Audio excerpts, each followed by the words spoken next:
गणदेवताय गणाध्यक्षाय धीमहि गुणशरीराय गुणमण्डिताय गुणेशानाय धीमहि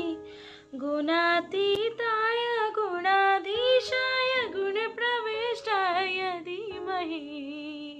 एकदन्ताय वक्रतुण्डाय गौरीतनयाय धीमहि गजेशानाय भालचन्द्राय श्रीगणेशाय धीमहि एकदन्ताय वक्रतुण्डाय गौरीतनयाय धीमहि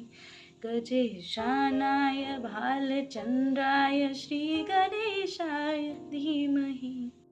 ग्रन्थगीताय ग्रन्थगेयाय ग्रन्थान्तरात्मने गीतलीनाय गीताश्रयाय गीतवाद्यपटवे ध्येयचरिताय गाय गौराय गन्धर्वप्रियकृते गायकाधीनविग्रहाय गङ्गाजलप्रणयवते गौरीस्तनन्दनाय गौरीहृदयनन्दनाय गौरभानुसुताय गौरीगणेश्वराय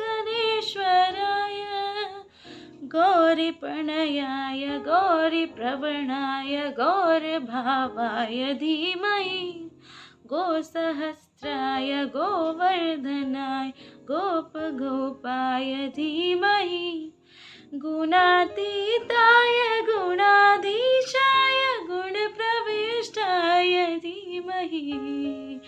एकदन्ताय वक्रतुण्डाय गौरीतनयाय धीमहि गजेशानाय भालचन्द्राय श्रीगणेशाय धीमहि एकदन्ताय वक्रतुण्डाय गौरीतनयाय धीमहि गजेशानाय भालचन्द्राय श्रीगणेशाय धीमहि।